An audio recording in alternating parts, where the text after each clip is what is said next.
They say beauty is in the eye of the beholder. Mm-hmm.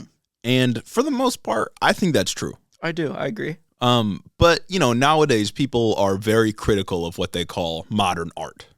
Yeah. And sometimes I can see it. Other times I think it's just an inability to interpret various art forms that are out there in the world. You know what I mean? Yeah, absolutely. It's a symptom of like a closed mind. Mm-hmm. Like you're just not open-minded enough, or you don't care enough about like the context of something to try and understand it. You won't humble yourself to try and understand something that you don't. There's a great video essay by Jacob Geller called "Who Hates Modern Art" that kind of dives into the subject. Highly recommend. Yeah. But I think people have a hard time like understanding and interpreting contemporary art forms, whether it's music or like literal paintings and stuff like that. And usually I just think those people are kind of dumb or not really trying intellectually. You know what I mean? What I'm about to bring up, though, this is not the case. Okay. This is an example of what I think is stupid modern art.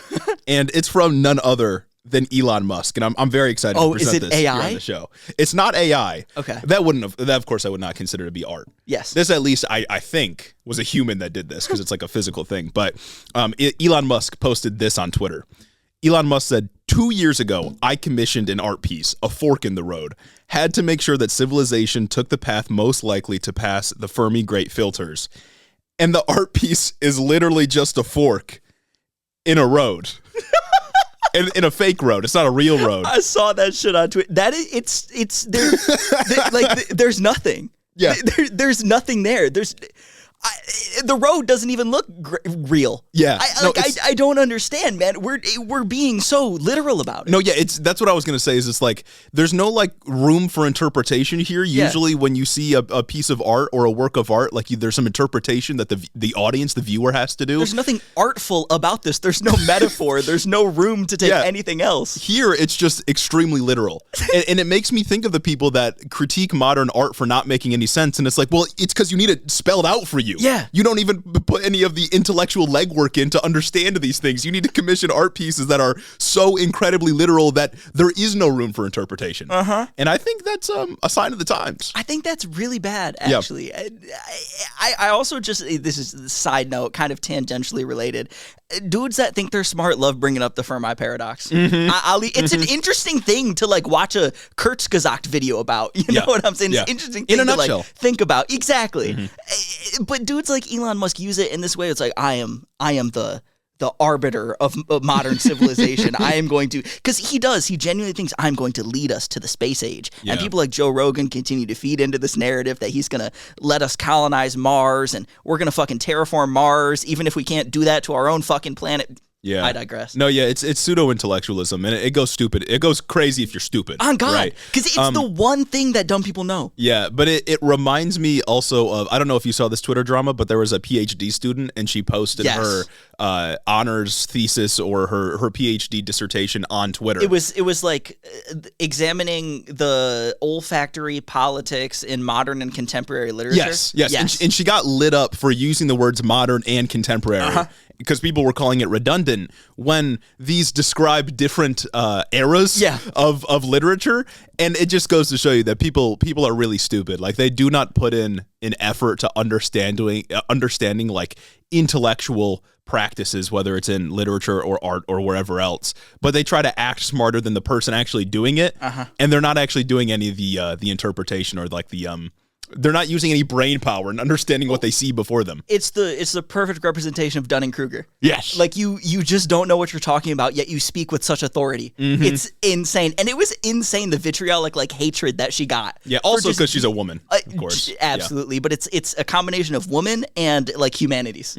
Hatred for humanities, because all these fucking people think that like STEM STEM doesn't pay shit. The S in STEM, I can tell you right now, it does not fucking pay. Academia sucks. Academics doesn't pay shit nowadays at all. Exactly. Like you're a special lecturer, you like are lucky if you get a job each semester. You know what I mean? It's like being like a fucking adjunct. Yeah. And then hoping that you can get a faculty position or a tenure track position. The people that are tenured are often just conservatives. You know, like the people who have like the comfortable, cushy ivory tower professor jobs that everyone sort of imagines they have. Those are the people that are like least likely to be like a leftist socialist exactly. or whatever. And they got in there and they kicked the ladder. Yeah. They just fucking kicked the ladder and made it worse for everybody else. But it's also insane, just like this is hate for the humanities. And so many people in those replies talking about how, oh, this is literally doing nothing for society. She's wasted so much fucking time doing this, and what does this even fucking matter?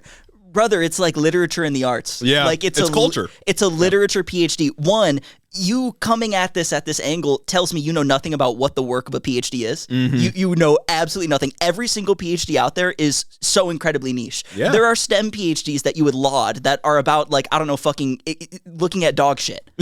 Yes. There are people who will go out there Fish pee. and fish pee. Yeah. They will get a PhD in fish piss and how that affects the micro environment around them and how that has effects on an ecosystem. Every single PhD is incredibly pedantic. Yeah. Especially in fucking literature. Well, and PhDs are much narrower. Like the dissertation is much narrower than like the coursework that they did. Of course, like they got a broad education in a very specialized field or subfield, but their dissertation is going to be something that they specifically chose that is very, very, very narrow, hyper specific, because that's what they have to be. Yeah, like you're making an original and novel contribution to the field. That's the point. And we've already found out the big stuff. Or you go on to learn more big stuff when you're actually a working PhD. But to get that PhD, you have to do something very niche and pedantic. That's all that is, and you just don't understand. Yet you speak with such authority. Yeah, no, it's crazy. Pseudo-intellectualism, bad, and I condemn it. And X is just the place for it. Like, I swear to God, that Elon Musk will be in every single reply in one of those tweets, or he'll quote tweet it just with the emoji. Anytime somebody makes a dumbass point, and I can't stand that artwork. I also saw that on Twitter and just started laughing. Yeah, I just started like, what do you mean it's a fucking fork in? You commissioned somebody to just draw a picture of a literal fork in the road? Yeah. Well, I think it's like a statue or like a sculpture. It's like physically like a 3D thing. You know what I mean? Like a thing in reality, or like a 3D render that he commissioned? No, I think it's like it's like actually out there. Like you could go see it. It's like an exhibit type You're thing. fucking kidding. That's what it looked like in the picture, at least. I don't think it's just like a drawing. You're fucking kidding. He commissioned an artist to just... Yeah. He's somebody who has been appointed to be the head of to be an unelected bureaucrat who is tasked with getting rid of other unelected bureaucrats in the Department of Government Efficiency, who is highlighting wasteful spending in these areas where spending is not wasteful, specifically NIH funds, to look at like niche research that he and everyone who cares does not understand. Yeah. Yet he probably blew a bag on a fork in a road. It might have been government subsidy that he spent, honestly. This is fucked up. It's a fucked up world that we live in. It's not fair. Oh my God.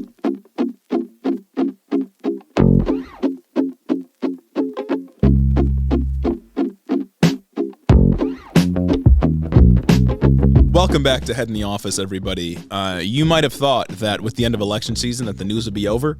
Boy, it's not. Yeah, honestly, it's more news. More news than ever before. More news than ever before. That's true. More news than ever before, and more things that we got to condemn than I ever thought possible. I thought we'd stop at Hamas and all political violence, but it seems we didn't cover all of our bases, folks. We're making the list larger. We're making a wider tent, if you will. Yeah, some language that staffers could appreciate. Exactly. But before we get into the news today, we'll be talking about all kinds of stuff, from some executive branch drama with Trump appointments to Joe Biden falling asleep in Africa. We got lots of news. Of course, Syria stuff popping off there. But before we get into all of that, we got to remind you to become a patron.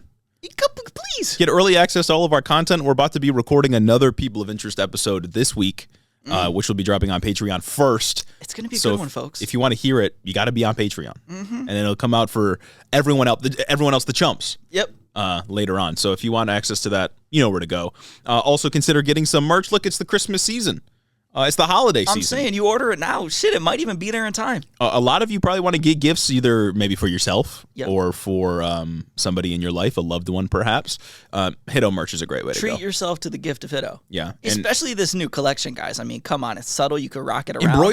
Embroidered. And if you should get in now before Trump ups the tariffs on some product that we use to make the merch. So get in now before we jack up the prices. Or maybe we'll inflate our prices solely because you see prices going up elsewhere. I saw he straight up admitted somewhere. It was like a Newswire that I retweeted it earlier. Newswire said that Trump just says, yeah, prices might get more expensive for you guys. I can't guarantee it doesn't. Yeah, that's what I've been saying for a while. It's going to be a big wake-up call to a lot of people. Yeah, we gotta love that. Anyway, get in on some merch. Also, Ground News is still 50% off with our link. It's good. If you've been waiting to get in on ground news, you've been skeptical of it, now's the time to do it. Their 1-year plan is half off. That's 50%. That's a lot. Talk about a Black Friday deal. Yeah, and it helps the pod. It does. And that's important. And I think it only lasts till the end of the year. So get in now if you want it. It is just a great resource in general, but especially right now. Oh, yeah. With everything that is happening literally everywhere all at once, it was genuinely helpful for me to kind of parse through it all and actually understand some things. Yeah, it's big. It's big. Also, follow us on all the social medias. Join our Discord. It's all down there in the description if you want to check it out. Lastly, for announcements, head to award show, again, coming soon. I believe we'll probably launch the nomination form like in a week. Yeah, I would think. Yeah, we'll send it out in a week, and then we'll do. Yeah, I think the calendar. I think the calendar works out such that like the last Sunday of December, on that day, then the Wednesday is the 1st. So that'll probably be when we do the award show. Perfect. So the calendar works out pretty well this time around. So you'll probably see us post about the nomination form in like a week. And just for those of you that don't know, head to award show. We've been doing it for the last several years. The first form, you'll be able to nominate different things for different categories. Yep. And then a week after that, we'll send out the voting form, and you'll be able to vote for your favorites in each of the categories. You know, most insane person, most insane moment, funniest thing to happen, and so on. So, worst state, best state. Yes. You know what's going on. Worst state this year might be a little tighter than it was last year. Actually, last year it was tight when it shouldn't have been. Yeah. It was very clearly Florida, but you guys didn't agree wrongly. Yeah. But bad decision. Bad decision. So you'll be able to do that very soon. It'll be a lot of fun. It'll be our last episode of this year in just a couple of weeks. So keep an eye out. Please do. Keep an eye out because that's coming very, very soon. Lastly, before we get into this episode, what we always do is read our 5-star reviews. We have one from TikTok today and then 2 from Apple. This first one from TikTok is from Snorlax over on TikTok. They say, first, I condemn Hamas and all political violence. And I guess we can start throwing in assassinations as well now. Yes.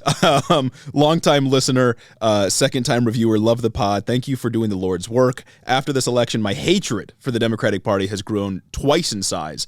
Because how can you lose to a man that ran on the idea of defunding the Department of Education is a good idea? Yeah. Just a generational fumble by Democrats. And now they think that podcasting is their ticket to the presidency. Well, they might not be wrong if they come on, head in the office. Exactly. Come on now. This is the people's platform. While Trump is gearing up to go bar for bar with the funny mustache guy from World War II and his policies, and his supporters are still trying to figure out what a tariff is, this is truly the worst or dumbest timeline. I would say not mutually exclusive, but you know how that goes. Got to stay focused. Freedom is a constant struggle. Let's lock in, people. Thank you for listening to my TED Talk. And, you know, speaking of how could we elect the guy that is running on abolishing the Department of Education, bringing this into current events, probably all we'll say about the big thing in America that happened this week. How did we elect the guy that is running basically on we need more private health care when Americans absolutely did not react negatively to what happened in healthcare this week? Oh, people hate the health insurance industry. And how we're electing a guy that wants to give them more power. I'll leave it at that. I'll leave it at that. Well, I mean, we didn't prepare like a direct segment for this because I want to keep open future job prospects. When Trump, I work a job and I want to keep working a job. when Trump goes after figures in the media and shuts down small business podcasters, we gotta have somewhere to go. But I think it's interesting for a couple of reasons, right? First of all, this guy who did this terrible thing that I condemn and would not condone. Yes, vigilante justice is not good. I don't know if he's a hitman or if he's just like a politically charged individual. Regardless, I think it's interesting that usually when someone does something like this or is like screwed over by the health insurance industry or whatever industry in the United States, they usually like kill their coworkers or like shoot up a school or beat their wife or something like that. Yeah. This guy had a goal. Yeah, and that I think is significant. Like actually to the facts of the case. I just think the reaction was just not what I expected at all. Because it's like, yeah, usually always when something like this is going to happen, you're going to have people that like do the shit on Twitter. You know what I mean? But it's like Ben Shapiro, Matt Walsh, and like a bunch of right-wing guys on the internet made videos about how the left is like cheering about this. And they're just getting flamed on the comments talking about how this is not a left or right issue. Because everyone's cheering about it. Like nobody really cared. Yeah. And that's kind of crazy. And I think that speaks a lot to why Trump won. Yeah. Trump is the only person that is willing to actually like speak a populist message no matter how wrong his populist message is. Yeah. And considering this specific environment that we are in on that one issue, again, I condemn the event, right? the Democrats could have done so much more. Oh yeah, and I'm not, Democrats should not come out and say like, yeah, let's kill CEOs. Oh yeah, no, I don't want that at all. That's But that's the thing is they don't have to do that. They have to run against them politically and say like, make an economic argument that I will fight for you in opposition to the people that are trying to screw you off constantly. Yes. Because clearly people are fine with you being aggressive towards these folks. Like if they don't take this as a lesson that like, okay, maybe we can message against health insurance and we can like message more towards like, I don't know, robust government programs like Medicare negotiating prescription drug prices and all of these things that take away power from the private sector. Yeah. I don't know what the fuck they're doing. Yeah, exactly. Yeah, and I think that's the big takeaway from this. Yeah. I hope they look at this and think, maybe we should be a little bit more populist. Yeah. But I'm not confident. Not like that kind of populist necessarily, but just like don't call for death. Don't like call obviously, for death. Right. But yeah, no, it's an interesting case. I will say that I also didn't really expect people to react the way that they did. Yeah. But it's kind of like, I don't know. It's. I think I said this on Twitter. It's somewhere between the reaction to the Titanic submersible and Henry Kissinger, right? Yeah. Like the Titanic submersible, there were some people that were like, well, there was someone's son on board. You know what I mean? Yeah. I think he was like 20 something, but still, like, he wasn't a child, but he was somebody's kid. Shouldn't have been there. That kind of thing. And like, yeah, okay, I can see where people are like sort of justified in their pearl clutching there. Henry Kissinger, I don't think there's a single person, even in the media, that was like, oh no, I'm so sad. Yeah. Because Henry Kissinger was a unique evil. You know what I mean? There were a lot of people in like the like consultancy circles that were like upset, but people on the ground didn't really care. He's also one of those political figures that does a lot of things, but doesn't get his name out there to like the general public. Yeah, he was a free man. Yeah. Yeah, he was a free man. But what I think is interesting is like I think the CEO like falls in between those two subjects. Because Brian Thompson very much is like a CEO of a healthcare company is a banal evil. You know what I mean? Yeah. Like he occupied a position that will just be filled now that he's gone. Somebody else will take control of that position. The system will continue to work in the same way. But people are not necessarily celebrating, but they think it's funny what happened. And that's crazy, right? It is insane. Like how are we as a country in such a state where like people aren't pearl clutching about an assassination? Like this is the most high profile assassination to happen in many daylight. years. Shot him in daylight. Literally. Yeah. In like decades, this is the most high profile assassination to happen. I would expect more people to pearl clutch. And I think that just speaks to the state of the country and how people feel about specific things and a gap in messaging that can be taken advantage of. Yeah. And That's all. Yeah. Yeah. Next one here is from Miksa Salwar. Did we read this one last week? I don't think so. Salwar. I'm looking on Apple here. Epic, based, and cool. Yeah. Beautiful Risings, my pharaohs. This show is goated, and the DNC should be 1,000% hire y'all for messaging. Yeah. Big fan from Ottawa. Wish there was a Canadian version sometimes, but this is more beautiful. This is more bountiful than any other media source out there. Keep up the blessed work, boys, and thank you. Beautiful Risings, my pharaohs. Appropriate. The Egyptians often depicted as white. It's just like us. Just like us. Just like us. I'm Paul Atreides. I am a white savior. Paul Muad'Dib Atreides. That's me, right? Yeah, literally. That shit was funny as hell. This next one from Teenage18. The only degree that will matter. First off, I condemn Hamas and all political violence. These guys make me feel less awful to be a white boy. Their takes are never bad, always thought through, and refreshing to hear in our current insane political climate. Indeed. As a PhD candidate at CU Boulder, I look forward to when the accreditation process is gone away with for good, so I can shed my good-for-nothing liberal degree I've been working towards for the past 7 years in favor of whatever degree program Hiddo University is offering. If you guys need someone to preach reproductive biology, hit me up. I've been listening religiously since you first started, but I've been too poor as a graduate student on a fixed income to become a patron. If you're reading or listening to this review, help a brother out and become a supporter through their Patreon since I can't. I promise once I have some dumb big pharma job, I'll do the same. Wow, so you're spending all this money on tuition, can't give any to Hiddo. Any to Hiddo, I'm saying. Eventually we'll get all your tuition dollars. PhD student, you got stipend. You got stipend, give type. Wait a minute, you got funding. What's going on here? Reproductive biology. Oh my God, who needs that? Liberal shit. Frankly. Yeah, liberal shit. Raising a kid in this economy, in Trump's economy? Look, once accreditation goes away entirely, you can come and get your degree certificate from Head in the Office University. That's right. And that's really going to be the only education that matters. Yeah, it'll be good. Accelerated program. Like, super accelerated, uber accelerated. You just got to come to a couple lectures per semester, and then you're good. You got it. You got your degree. Honestly. Yeah, you can miss like 10. It doesn't really matter. Like we don't count attendance here. Yeah, you know what I'm saying? Exactly. As long as you just like pay for the degree. That's all you got to do. That's all that matters. And that's basically what they do at college anyway. Yeah, exactly. Thank you. Moving on to the news then. We got to talk about the executive branch. We do. The second branch in the Constitution, Article 2, very important. Maybe the most powerful branch now, since Congress doesn't fucking do anything. That's true. Congress doesn't do anything. The Supreme Court's just in the pocket of them. Yeah, well, and especially because a president can do whatever they want. They're immune from all persecution. So the president can do a whole lot of things. And there's been a whirlwind of news for both the incoming White House and the outgoing White House this week. And I think we should start with President-elect Donald Trump.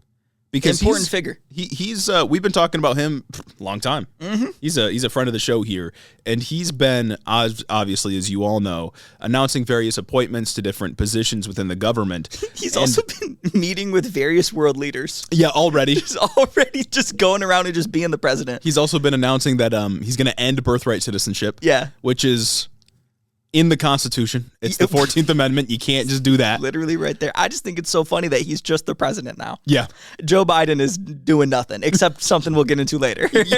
yeah, and that's the funniest part this week, in my opinion. But we've been talking about since early November how insane Trump's cabinet appointments are. And as we might expect, some of them are facing some trouble as they head into the Senate. Now, of course, Matt Gaetz has already dropped out because Trump seemed to lose faith that he can actually be confirmed by the Senate. And I think Matt Gaetz didn't want to continue forth because the Ethics Committee report would have came out, which would have probably allegedly proved that he was doing bad things with minors. Which is crazy because it might still come out. I think they're forcing a vote this week on whether or not to just release it.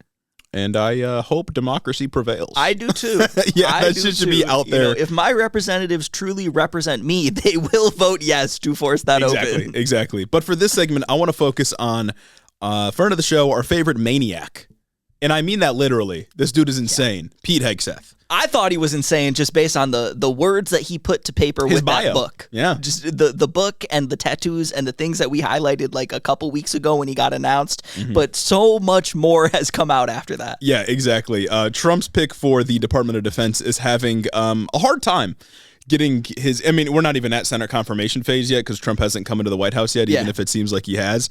But more and more is coming out about Pete Hegseth. Now, of course, we already knew he was a serial cheater. Mm-hmm. And this is something he's admitted to and like publicly apologized for. We also knew about the sexual assault allegations, which seemingly is a prerequisite for this administration. Absolutely. Which is not great, another sign of the times. But the New York Times has reported that Pete Hegseth's own mother even accused him of being an abuser of women in a 2018 email that was recently made public. How the fuck did they get that email? And how did they get a hold of that email? I don't know. That is genuinely insane. That's good journalism. It is. As soon as Trump gets elected, we're doing real journalism again. Jeez, I gotta give them props. Give them their flowers when they do good things. You know what I mean? But I want to read part of this email or different snippets from this email, and so we can get a good idea of how Pete Hegseth's own mother views him. Yes. I think that's important. I think it's very important. She's been with him for a while. A long time. His whole life. Exactly. So here's the first quote. On behalf of all women, and I know it's many, you have abused in some way, I say get some help and take an honest look at yourself. She also wrote, quote, I have no respect for any man that belittles, lies, cheats, and sleeps around and uses women for his own power and ego. You are that man and have been for years. And as your mother, it pains me and embarrasses me to say, but it is sad and the sad truth. So she's kind of cooking his ass here. Yeah, she's really going in. She also says, for you to try and label her as unstable for your own advantage is despicable and abusive. Is there any sense of decency left in you? She goes on to say, she did not ask for or deserve any of what has come to her by your hand. Neither did Meredith, Ms. Hegseth said, referring to his first wife. Yeah, wow. It's like the Meet the Grahams of politics this year. Yeah, she's going in. And this last quote here is, it's time for someone, I wish it was a strong man, to stand up to your abusive behavior and call it out, especially against women. We still love you, but we are broken by your behavior and lack of character. If the email damages our relationship further, so be it. That's crazy. She was very, very unhappy with him. Now, his mother, since this email has leaked, has come out and spoken highly of him on Fox News. She's pretty publicly said that she doesn't stand by these words and that she was just angry in the moment. But when my mom gets angry with me, in the moment, I've never been accused of abusing women. Yeah, I haven't been accused of serial abuse. When my mom gets upset with me, she's not bringing up past relationships where I did awful things. She's not saying on behalf of like all women that I should fuck off. She's not saying I wish a real man would talk to you about who you are. And she's not saying your actions have been so horrible, you've been so abusive that I will cut ties with you if you disagree. That's not like normal. Yeah, no, I've never had this happen to me. So I feel like there might be some kernels of truth in there that we should pay attention to. But that's not where things end for our boy Pete. Pete's had some other allegations surface lately. Insane. And ones that he's had to contend with publicly. He's been accused by several anonymous Fox News staffers and people that he worked with at his old veterans organization that he is chronically drunk. All the time.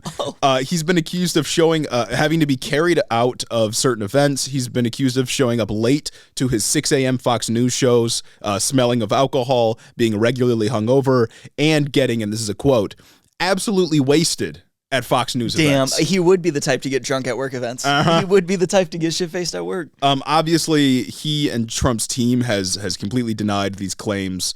But what comes next is telling. Okay. Pete Hegseth sat down with Megyn Kelly on her show, and he promised that he would stop drinking if he gets confirmed to be the Secretary of Defense. He promised he would not drink if he gets confirmed to the position. This sounds like an abusive boyfriend clamoring for you to love him again. Clamoring I'll for be you better, to stay baby. with I him. promise I'll be better. Baby, I promise I'll stop. Baby, I promise I'll stop gambling. I'll stop doing this. I'll stop blowing my paycheck on whatever. Please just stay. Come back. That was my first thought. Is like, well, that's something you say if you're a drunk. You don't say like, oh, I promise I'll stop drinking. Like, why would you need to stop drinking? It's not a problem. Like, if you don't think this could impede your ability to do the job, why would you need to stop drinking? Yeah, he's been denying the drunk claims, but he said he would be fully dialed in. And then he said, quote, and this was corny, so brace yourself. Okay. He said, quote, "This is the biggest deployment of my life. Shut the fuck up. And there won't be a drop of alcohol on my lips while I'm doing it." That occupies the same lane for me as civilians calling the president commander-in-chief. Like, that's yeah, it's a civilian position. Like the worst thing in the world, honestly. That's cringe. Levels of cringe we should never reach. Yeah, exactly. Now it's interesting that like the drinking and the cheating and stuff like that is what's worrying senators, and not like him being a bloodthirsty freak who wrote things like our military, because it's so woke, is alienating our white sons and daughters. Like, that's the weird shit to me that should be disqualifying. And the shit where he's like, oh yeah, the military is actually a part of the abortion industrial complex. That's damn near what he wrote in his fucking latest book that came out June of this year. It's also like, and it's not the credible sexual assault accusations either. And it's also not, I don't think it's in here, he's also been accused of mismanaging the funds for like that veterans organization. Oh yeah, he ran it into the ground. Yeah. And you want this guy to run the Pentagon who already can't manage its funds? Yeah, and like, look, alcohol addiction, it's a disease. Get help if you need to. But I'm just saying this guy shouldn't be running the biggest fucking bureaucracy in the country. Yeah. Like, that's what the DOD is. The Pentagon's the biggest bureaucracy in the entire country. You know what I mean? It's like, what are we talking about? How does this guy even have a chance? It's crazy. And it's like also funny to see that his mom has been apparently like calling senators to be like, no, actually, like he's a good boy. He's a good boy. Yeah, no, that's how you know you got the confirmation locked in. You got mom on the phone. That's so funny. He's a good boy. That email, I wrote it in anger. Mom, I need you to go on Fox News. Please, just talk to him. Just talk to him. On. We'll see if he ends up getting the Senate confirmation in a month or so. But as of right now, I think he's got like, I think I saw like 8 or 6 senators that are like wary about voting for him. And of course he can only lose 4. Or I guess, no, he can only lose 5. No, it's 4. He can lose 4. Because if he loses 3, then it's 50-50, and then JD Vance would just split the top. Yep, okay, I think. So he can lose 4 because they'll have 53 senators total for the Republicans. So we'll see. But everything that comes out about this guy is awful, and new awful things come out about him every single week. Yeah. Like, It's kind of crazy how insane this guy is. Matt Gaetz was really his human shield for a while there. That's true. And it's also funny that like nobody even talks about him lobbying for pardons for war criminals anymore. Nobody even talks about how he says the Geneva Convention is outdated anymore.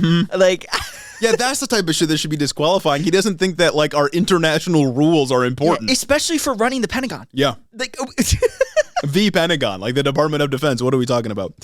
Speaking on other cabinet appointments, though, we got to talk about the guy who might be investigating us. Oh, okay. The guy we might have to deal with. Nice. And that's Kash Patel. Okay, all right. Let's you familiarize me with who I'm gonna have to battle with. Kash Patel is an extreme Trump loyalist, and he's been chosen for director of the FBI. He's famous for writing a children's book titled "The Plot Against the King." Shut the fuck up, man. Where he very obviously depicts the Russiagate controversy, but instead of using the exact names, it's King Donald and Hillary Queenton.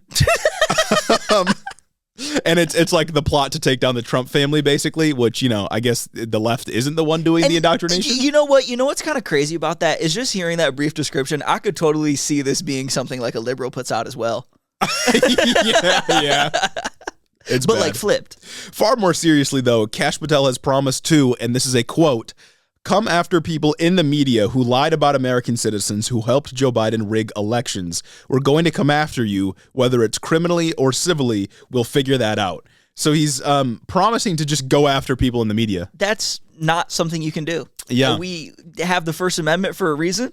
They always love to talk about freedom of speech until it's, I don't know, journalists and talking about shit. I struggle to like have analysis here. He's just saying I'm going to go after people in the media. Yeah, like, there's nothing else to say. It's not even just I'm going after people in the media. Like Carte Blanche is like, oh, I'm going after people that disagree with me in the media. Like, yeah, exactly. I'm going after people who have different opinions who are spreading those opinions. Yeah, and that's like wicked. You might say like, oh, well, the laws or you might even dare to say the norms forbid him from doing something like this. Yeah. But it's like the FBI has been known to illegally spy on people and go after people. Like COINTELPRO was a whole thing. You know what I mean? Like it's not like the FBI is bound by the law. Like if we're being honest. And if you get a freak in there like Kash Patel, yeah, he's going to go after people that disagree with him publicly. It's true. There really is like no analysis that you can do here. Yeah. There's no reading between the lines. They're just telling you what they want to do. I guess the only thing is just wait and see whether or not there are enough people within the FBI that won't do it. Yeah. And I don't even mean like people who would stand up to Kash Patel as the FBI director, but just like, I don't know, institutional safeguards that would stop him from doing certain things, unless those get gutted when he takes a sledgehammer to every institution in the country. To this point, he's also said, quote, the one thing we learned in the first Trump administration, the first go around, is that we've got to put American patriots top to bottom. Okay, come on. We've got to instill loyalists. Yeah, we've got to put all American patriots top to bottom, and we've got to have them for law enforcement. We've got them for intel collection. We got them for offensive operations. We've got them for the Department of Defense, the CIA, everywhere. What the fuck are we doing? Like, he literally just said, we have to put in loyalists who only think like us in these positions so that they can go after anyone who doesn't think like us. Explicitly, come the fuck on. Explicitly a thing the Nazis did, by the way, cleared the ranks to specifically have people that were loyalists to the party. If these people called themselves communists, we'd invade. Yes, absolutely. We would invade. If somebody in Russia did this, we'd invade. Oh my God. Yeah, no, it's real bad. So that's Kash Patel. That's the FBI. So if you're a media figure, if you're a very popular high shelf luxury media figure like us, yep, you better be looking out. Yeah, just top dollar, top shelf, just going in there, super duper famous, right? I'm watching over my shoulder. I'm sleeping with one eye open. We interrupt this episode of Head in the Office to remind you to stay warm. Yeah, remind you that it's getting cold outside and I'm a little chilly. I wish I had a new hoodie I could wear. A new comfortable hoodie in a green like money colorway or even a gray colorway. And, maybe my head is cold. Maybe I need something to make my head warm. Exactly, like a beanie. And on top of all of that, maybe I want to support my favorite podcast, the #1 geopolitical podcast, #1 domestic politics podcast, #1 election podcast. Maybe I want to support them and get all the stuff that we've talked about. And you can do that if you head over to headintheoffice.com and get in on our merch. It's pretty good. And, if you want it to last, it's all embroidered. Featuring new embroidered design, wonderful colors, and, Yeah, it's perfect for the winter. It's perfect for you. And it's perfect for a gift as we head into the holidays. So head over to headintheoffice.com, support the show. Moving on now to Sleepy Joe. Yeah, Sleepy Joe popped off this week. Sleepy Joe was sleeping this week. Let me tell you. But this past week, we missed this news by like a day, I think, right? Yeah, it was like 12 hours or something. Yeah, like it came out later that night. Or was it on Sunday that they announced so. the pardon? Yeah, I think it was because I got home and saw the tweets and I was like, oh damn, that's crazy, fuck, man. And then everything else happened. So we're a little bit late to this. For some fucking reason, he announced it after Thanksgiving, which is like just a media blunder, I feel like. But in short, you already know Joe Biden has pardoned his son, Hunter Biden, which is excellent. I've been on the free Hunter wave. I have. And I'm glad. He got prosecuted for being too cool. For so long, too long. Dick too big, baby. Come on. and here we are, pardoned. Good. And now he's a free man. Yeah. And now, well, he'll hopefully remain a free man. What's interesting to me about this pardon, though, is that he pardoned Hunter Biden for literally everything from 2014 to December 1st of this year. And it's like 11 years. Like I get it. Like I guess if you're worried about like I don't know Trump going after you and your people, like throw out a blanket pardon, but also like it's Hunter Biden. Like I would not be surprised if Hunter Biden was getting up to something crazy. Yeah, but it's like a blanket pardon. A blanket pardon is nuts. Like a blanket pardon is nuts. Like you can't justify that in any way. No. Like if you would have listed specific things like the gun charge, the tax charge, whatever, and you would have made the argument that like prosecutors and judges only went after him because he's the president's son, then like, yeah, I probably would have agreed. Yeah. You know what I mean? Because we've talked about that before. Like Hunter Biden would not be getting hit with a gun charge if he wasn't Joe Biden's son. It's gun charge and tax evasion. Yeah, and it wasn't even a gun charge. It was lying on documents to like obtain a gun, right? Yes. That's American. Yeah, no, that's fundamentally American. Nobody else. It was lying about using drugs in the past. Shall not be impeded, brother. Shall not be impeded. So that would have been fine, but this is a blanket pardon for everything for the last 11 years. Yeah. Like, that seems unreasonable, quite frankly. Of course, there's no rule against it. The pardon power is very broad, but I just think it's kind of funny. It is funny. Yeah. I think it's just hilarious. I can't lie. I think the people that care about this, like, genuinely are, like, that's silly.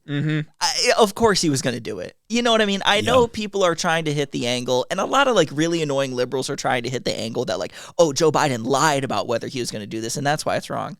He was always going to fucking do this. He did lie about it, but that's funny. Yeah, it is. And it's kind of just like a funny outcome. And it's not like I don't even necessarily, I don't want to say, like, make a moral judgment on the pardon. I think it's stupid to do so. Yeah. I don't even want to think it's, like, good or bad. I just don't fucking care because it's not something that really matters. Well, especially because we have some moral judgments on pardons to pass in just a moment here.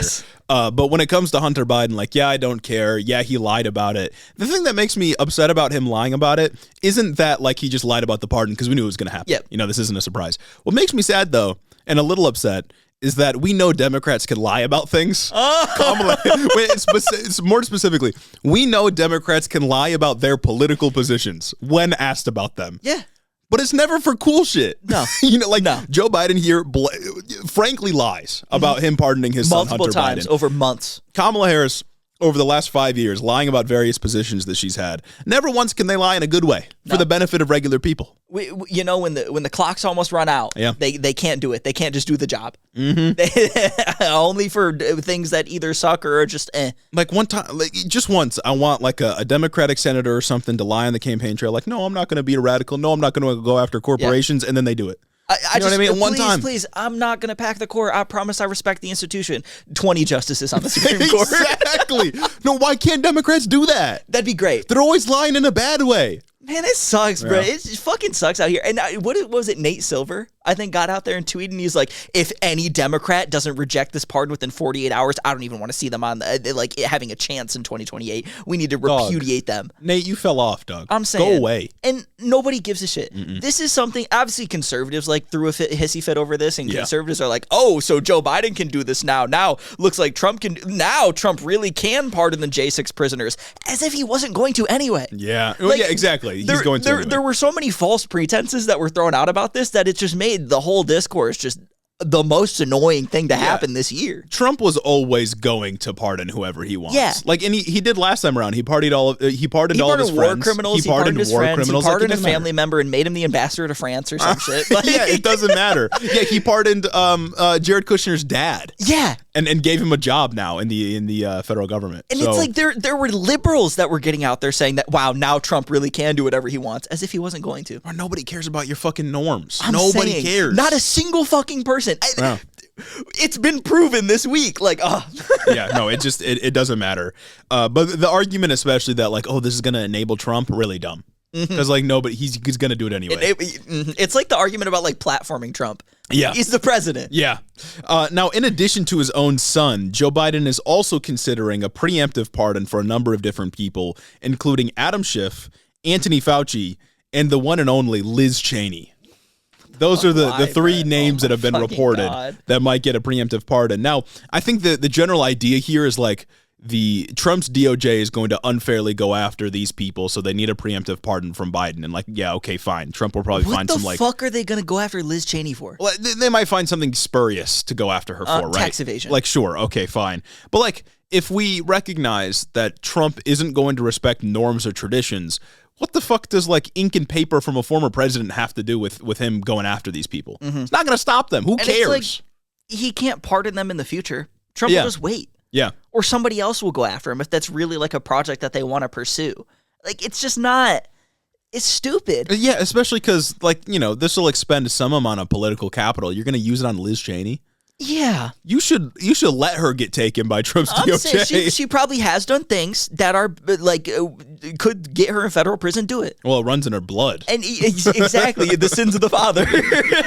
She should be persecuted for that. But it's kind of like the same thing that happened with Joe Manchin. Like, I don't know, fucking use the leverage. I don't fucking care at this point. The one that really sticks out to me though is Anthony Fauci. Okay. Because what the fuck did he do wrong? Sure, maybe you get him on tax evasion. I don't even really fucking care. Like, get him on tax evasion. You know what I'm saying? What makes me upset about this is imagine how fucking annoying this is going to make pandemic people. Because it is going to make them think like, oh, Joe Biden's throwing out a pardon because he knows that Fauci lied about the COVID vaccine. Yeah. He knows that Fauci lied about the lab leak theory. This must have come out of China, and Fauci directly funded it with his gain-of-function research in Wuhan. Yes, that is exactly what they're going to go with, and it's so unnecessary. A dude like Fauci has just been the head of the NIH forever. He's funded research, directed funding, done whatever. He hasn't. If he's done anything wrong, sure, get him on whatever he's done wrong. If I don't fuck with political persecution, but like this pardon, it's gonna make people so annoying, and I don't want to have to hear it. Yeah, no, there's no reality where you can spin these pardons to make it look like you're defending people against Trump. Yeah. Nobody's even gonna hear the messaging about them because this is like a nothing story. Basically, they're just gonna see that you pardoned these people and they'll make their own conclusions about it. Same with Hunter Biden, by the way. Like, no one's going to stop and read the actual letter that Joe Biden wrote or the staffers wrote or whatever that explains the pardon for Hunter Biden. They're just going to be like, oh, he pardoned his own son because he's corrupt. Yeah. Like that's the only, and you can use the political capital and eat that sort of criticism from the public, but there's no way you can get around it. It just is what it is. And to use, I don't know, it reflects on the party as a whole and makes them look more out of touch. And when you're going to use it on people like Liz Cheney and Anthony Fauci, it's like, well, you're not even trying to be politically smart here. And it's also like Liz Cheney lost you the election. Mm-hmm. Like the strategy that told us that we need to campaign with Liz Cheney is what lost us the election. Let her suffer the consequences. Yeah, like Liz Cheney and Anthony Fauci can flee the country. Yeah. They got the money. She can go. Anthony Fauci didn't even do anything wrong. Yeah, exactly. Like, they can just leave. Liz Cheney can go to a country that her father didn't ravage, and she'll be fine. You know what I mean? Yeah. Schiff, I guess, can't leave because he's about to be in the Senate now, but he'll be a senator. He'll be a senator. He'll be fine. You know what I mean? Like, they're not going to get him unless there's like some large-scale example of violence, in which case pardon's not going to help you anyway. I'm saying it's so silly, man. It's so fucking silly, and it's also like the Fauci thing. I hate the pandemic people. I can't stand all that rhetoric and all the conspiracy theories that come about that. And it's like Trump did the vaccine. Yeah, people love to forget that Trump is the one who put forth the legislation to cut down the clinical trial process to get the vaccine out to the public. He did that. Yeah, Fauci told him to, but Trump did it, and now. Yeah, it's really not great. So the pardons are kind of dumb. I'd be in favor of a blanket preemptive pardon from when I was born to when I die. Yeah, from Joe Biden though. That'd be cool. That'd be cool, especially since Kash Patel might come after us. I was going to say he should pardon media. Exactly. He should pardon podcasters, the media class, us. Not crooked media though. Not crooked. They could go down with the shit. Dude, that was one thing I forgot to mention because we got our Spotify Wraps this week, right? I was looking at my Creator Wrapped, and in the Creator Wrapped for Head in the Office, it tells us what you guys fucking listen to as well. Tell me why Pod Save America was the second most listened to podcast by Head in the Office listeners. I think it's the biggest like political podcast out there. I think liberals. So too. I just thought that was so funny. And that honestly made sense to me because there have been times where we've criticized Pod Save and we've gotten comments like, wait, what's wrong with them? Oh, yeah.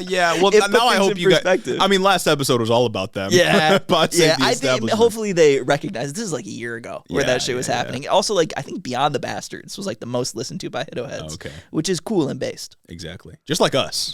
Really. Just like us. And that's real. Anyway, that ends the pardon section, and I hope I get my pardon suit in the mail, Joe. I'm saying, blanket pardon for every U.S. citizen. If we're just throwing them out there, if we're just fucking throwing them out there, why don't you blanket pardon people for weed charges since you never made good on that promise? Why didn't he just do it all? Like, if his strategy is to just offer blanket pardons to people that Trump might go after, why didn't he just do like a list all at once and Hunter Biden's name could just be hidden in there somewhere? Yeah, that'd have been fine. Yeah, and people would have made a huge fuss about that as well. Like, oh, he's trying to hide that he's pardoning his son, but like it would have been one and done. And done. Like it would have been one news cycle, then it's over and we move on, and suddenly Assad's losing. Yeah. You know what I mean?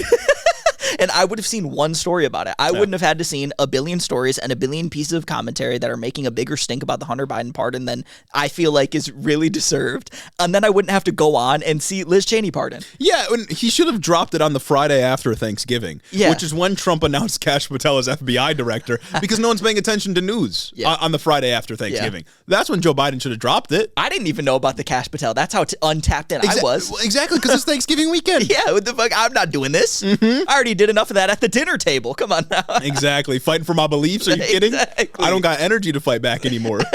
I'm tired, guys. I'm so tired. Speaking of fighting, though, do you ever think, I want to buy my way into heaven? Always. I want to buy my way into the good graces of the people that I'm listening to in my ears right now. That's right. You can do that if you head over to patreon.com/headintheofficepod. And not only will you be supporting the show, not only will you get early access to all of the content that we produce, but you'll also get an ad-free experience on the Patreon every Sunday, every time we release an episode. You'll be able to pull up to the sermon on Sunday, on the Lord's Day, to hear the gospel as it's spoken. Yeah, no more being late, no more interruptions mid-episode if you're listening to this ad right now. Exactly. It's on patreon.com/headintheofficepod. It's one of the best ways to support the show. It's one of the longest enduring ways to support the show. Help buy a pass from all the sins you've committed. Start coming to church. Yeah. And we can get things going. Yeah, that's only if you head over to patreon.com/headintheofficepod. It's in the description. It's there for you.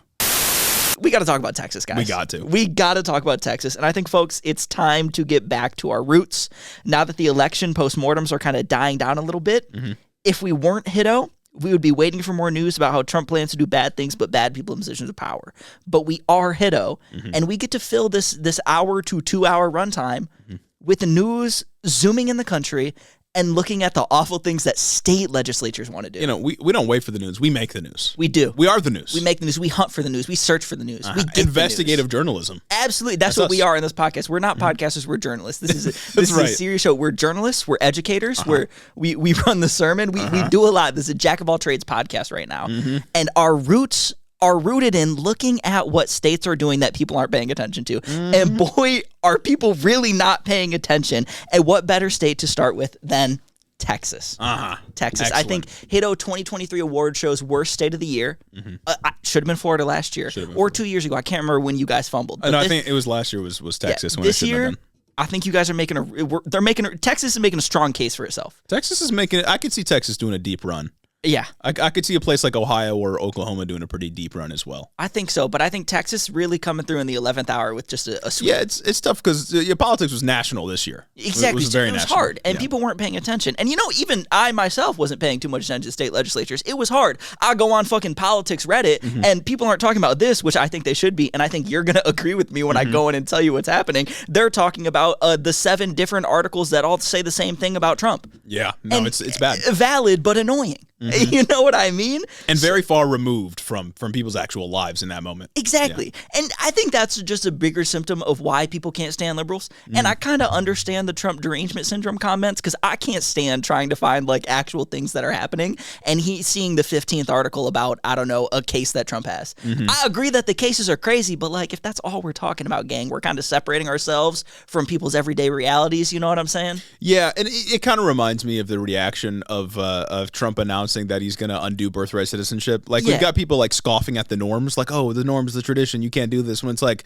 I think the more important consideration here is he's going to take people's citizenship away and then use that as justification to deport them. It's I care more about what's going to happen to people rather than like what Trump says, if that makes any sense. You know what I mean? And I think we've held firm to that in our coverage over the last like 2 years with the trials, just kind of like hitting you with the updates and the shit that matters. But a lot of people like to focus on the minutia.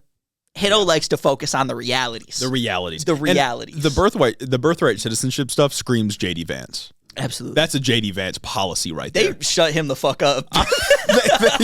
they really did shut J.D. Vance the fuck. That's crazy. I haven't seen him anywhere. No, it's not RFK, been allowed to talk. RFK and Elon or who I see all over the place with Donald Trump. J.D. Vance has been gone. Yeah. Vivek too, Vivek too. Even Vivek, Doge is the vice president. This guy's going to do nothing, which is the proper role of the vice president. You know what? I hope J.D. Vance runs in the primary in 2028 and gets shit on for being the vice president and not doing the things he says he's going to do. Oh my God. But I know it's not going to happen. Eggs went from $8 to $9 under your J.D. Vance. Why didn't you do anything you're saying you're going to do? Exactly. I'm going to use the same arguments against J.D. Vance that I said were invalid against Kamala Harris because that's who I am. As we should. Politics isn't real. It's all about the message. It's not about the content of the message. It's about how it makes people feel, and it's a good way to get people riled up. J.D. Vance, why didn't your administration do any of this? Exactly. Come on now. You could have done it while you were vice president. Exactly. You could have done this. You could have controlled all the policy. I'm switching up like crazy. Oh, absolutely. Anyway. You guys are not ready for it. But anyway, it's time to get to the Lone Star State. So Texas, on the first day of the 2025 state Congress's legislative pre-filing period, put forth a whopping 32 anti-trans bills. Bro, there's probably 32 trans people in the state. That's what I'm saying. We are going just right back to the midterms. We are just regressing back to midterm culture war and anti-LGBTQ legislation. Another one of Hito's roots right here, which is insane that this is also just swept under the rug of the presidency and whatnot, because this is a direct symptom of Trump being elected. This is people feeling emboldened that they're right. This is people feeling like they have a mandate because Trump was elected to do all the things that are just immensely unpopular. And just be hateful and be bigoted, right? So I just kind of want to run through the highlights of these 32 bills as reported by The Advocate. Starting with a banger, we have HB 1123 seeks to have any person who wants to participate in sports in Texas be required to undergo a chromosome test. Come on, dog. It's not that deep. I'm saying, why? High school and college sports, you're taking chromosome tests now? There's already regulations in place at the college level if a trans woman wants to compete. And that's when shit with matters. Cis women. Yeah, exactly. High school sports don't fucking matter. I'm sorry. High school sports matter for like the 2 people that are going to be 5-star recruits. That's so and stupid. The people who are going to be the 5-star recruits are already fucking freaks anyway. Dog, Texas has like a 17-lane highway and you're talking about chromosomes? I'm saying. Fix the fucking roads. This is just so incredibly invasive. Yes. It's such an invasive measure to combat such a non-issue. Yeah. Again, there are like, I don't know, 15 trans athletes? Yeah, nationwide. 15 trans athletes, and you're what, Texas with 32 million people or however many fucking people? Yeah. Texas with the most electoral votes of any conservative state, put it that way, and you're worried about this? You're going to invade every single high schooler's life who wants to play a sport? Just to do this, you're going to make them pay for expensive chromosome testing? You're just going to, I don't know, further disenfranchise poor people from doing sports? Yeah. Because who's paying for this? It's not the school. And like, there's already a number of invasive, drug tests and stuff that students have to do in order to play sports, like at a high school or college level. And I already think that shit's weird. Yeah. Like random drug tests. That shit was weird. It was always weird. Yeah. And this is just like blanket chromosome tests to make sure that you're not a trans person. Like, dog, chill out. Like, what the fuck are you talking about? And what do we do with false positives? What do you do with false positives, right? It's also just speaking that human biology is weird. Yeah. There are almost always exceptions to what we currently understand when it comes to sex and gender and everything like that. Yes, chromosomes, in a way, determine sexual characteristics. But no, it is not always one-to-one. Yeah. Things don't always map as we would expect them to map. Our biology is complicated, and we still hardly understand it. Yeah, the classifications that we've made for chromosomes are categories that we try to fit nature inside of. Yes. Natural biology is far more complicated and interesting than the labels that we can slap onto it. Like, for example, there are cis men out there with XX chromosomes. And that's kind of what we get into. Like, intersex people just exist, and they exist in a myriad of different ways. There are cis people with XX chromosomes. There are a bunch of different chromosome, quote-unquote, abnormalities, as we understand them, that are out there that present as like one gender completely fine. More pertinent to like this kind of bill. I'm pretty sure there's like a syndrome that women can have where they have XY chromosomes, but the Y chromosome never activates or something like that. That's a real thing that you can have. Yeah.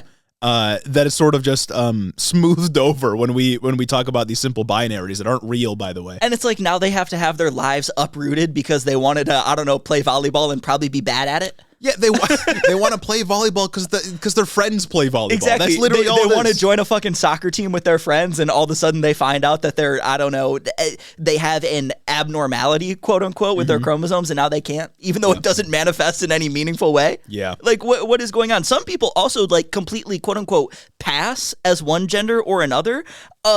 When their chromosomes don't line up with that. Yeah. And again, we're just uprooting those people's lives. Some people have more obvious differences in their sexual development than other people's, and we want to uproot their lives possibly by subjecting them to invasive testing by the state. Yes. This is not like a world we should live in. And some people, some intersex people in their sexual, like, even have what's called mosaic genetics, where different cells in their body have different chromosomes. Oh, that's crazy. That is crazy. Yeah, you can't. How do you reconcile that one, Texas? Maybe just don't let them play sports, or segregate. we could separate but equal this one. That sounds good. That's worked historically. Because while they're separate, they're still equal. Exactly. As long as they're equal. Sense. As long as they're equal. That's the important part of this, is the equal part. Not that's the separate part. Well, separate but equal. That's equality. Yeah. Because it's equal. Yeah. So what's the problem there? I think we've struck the nail on the head with this. I think we solved transports. I'm about to go to the Texas state legislature and be like, I have the answer. I think we've solved this incredibly pervasive issue that just is infecting every single high school sports team, every single women's sports team. Yeah. And I really hope that, like, in the face of this kind of stuff, because it's going to get more pervasive, this is just Texas jumping the gun a little bit. Yeah. I really hope Democrats don't back down from calling them weird like they did in the election. Like, this shit is really weird. And trans people, or just protecting trans people and labeling this as what it is, bullying, is very popular and effective. Yeah. And I really hope Democrats don't back away, because they for some of them, for some reason, think that, like, trans women playing sports is what lost them this election. And it's also like this chromosome testing is kind of their answer towards being called weird over mandatory penis inspections. But this is also incredibly weird. Well, this is also incredibly invasive. What do you do when there's like an intersex case that pops up? Well, that's what I was going to say, is what if there's a false positive or an intersex case or inconclusive testing?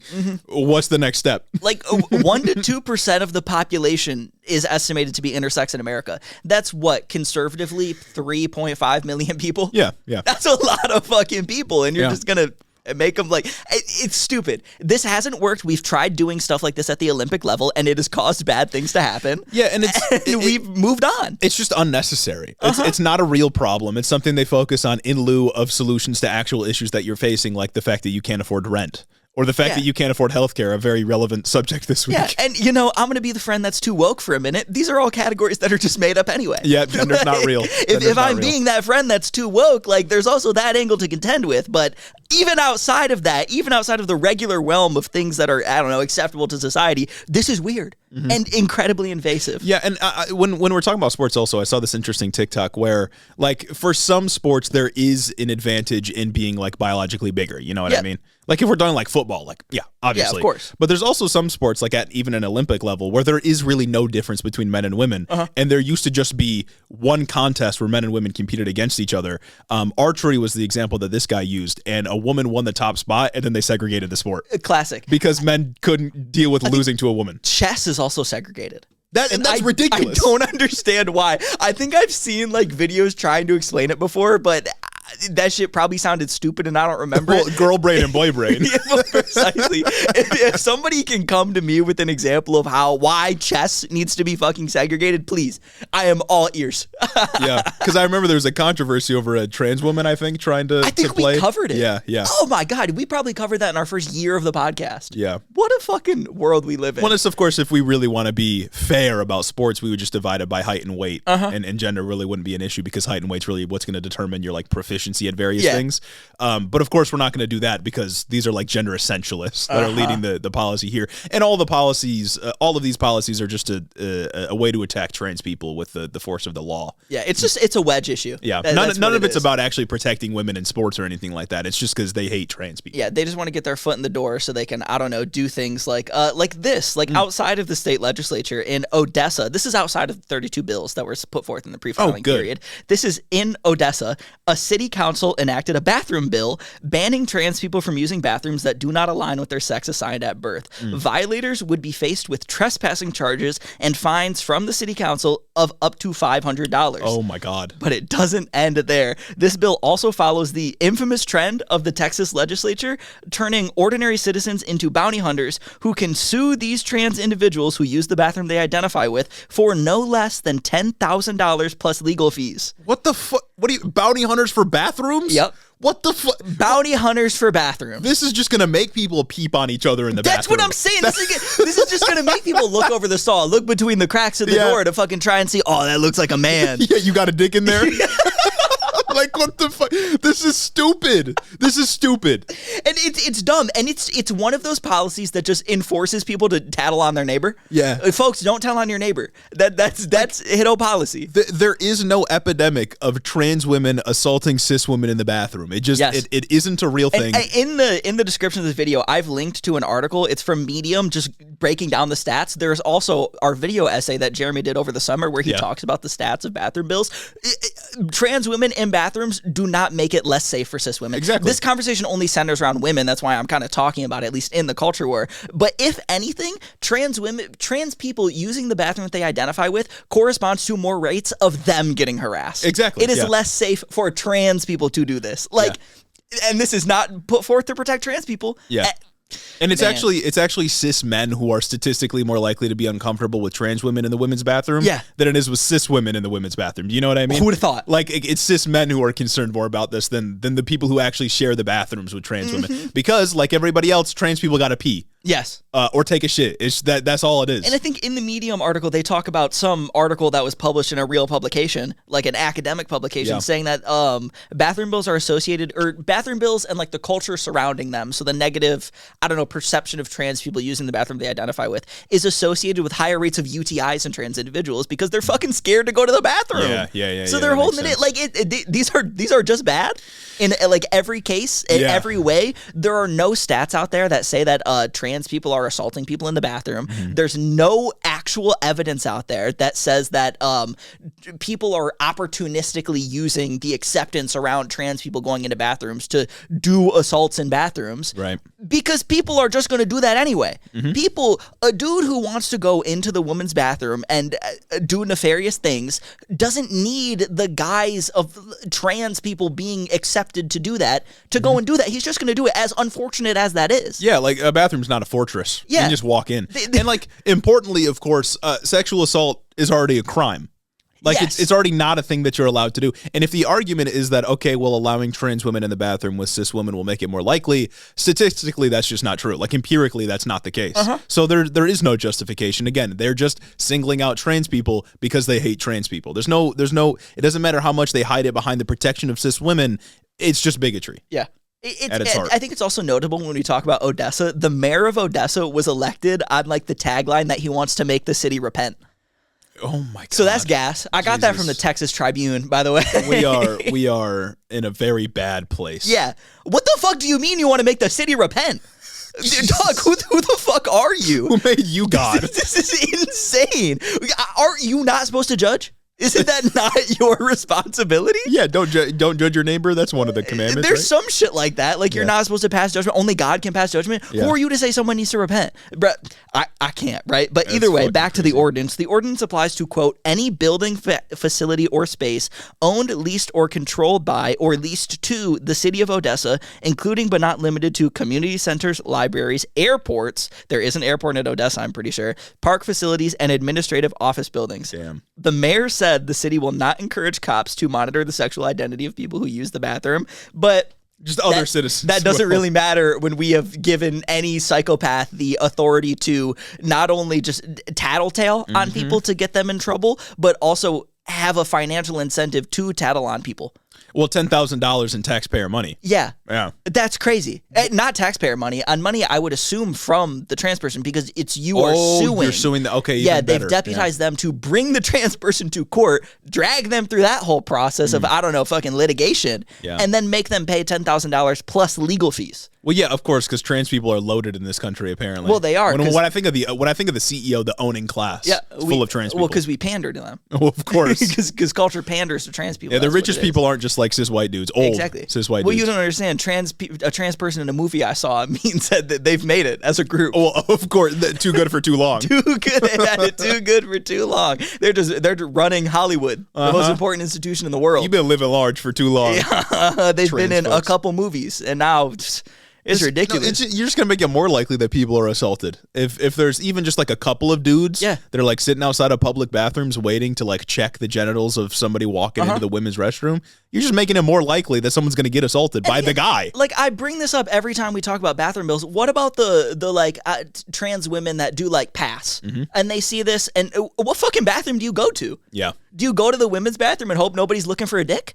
Yeah. Like, do you go to the women's bathroom and hope nobody's going to launch a fucking trans investigation against you? Or do you go to the men's bathroom, which you like legally have to, and just get assaulted by a transphobe? Yeah, because you're a girl in the bathroom. Yeah. There's a cis guy in there that's just waiting for you. Yeah. Yeah, no, it's just to make life harder for trans people. It's fundamentally absurd, man. Like, I don't understand. These people are evil. On God. Yeah. Next, I kind of want to read an excerpt out of the Texas Tribune that I think highlights the absolute state of like anti-LGBTQ legislation / policy on the legislature level. So everything below it. Jonathan Gooch, communications director for Equality Texas, a statewide advocacy group, said it was a disheartening decision by local officials in Odessa, adding, it was one of the harshest ordinances he and the organization had seen outside of school boards. Outside of school boards. And that's the line right there that makes this like morbidly hilarious. Yeah. Outside of school boards. Nobody can match the ferocity and violence of suburban mothers when they go to school boards. It's crazy. When they fight, they fight. Let me tell you. They tooth and nail. They hustle. They hustle. After their 9 to 5, they go to like the 8 p.m. school board meting and chew out those people that aren't paid enough. They take out all of the anger from, I don't know, the shitty work day on trans kids. That's who they've chosen Catharsis. as their victim, the person to like vent to and about, right? And I just got to say, please vote in your local elections, especially if you're in a red state. Please vote in your school board elections. These school boards across the country in conservative states are just filled with the most nefarious people. Yeah.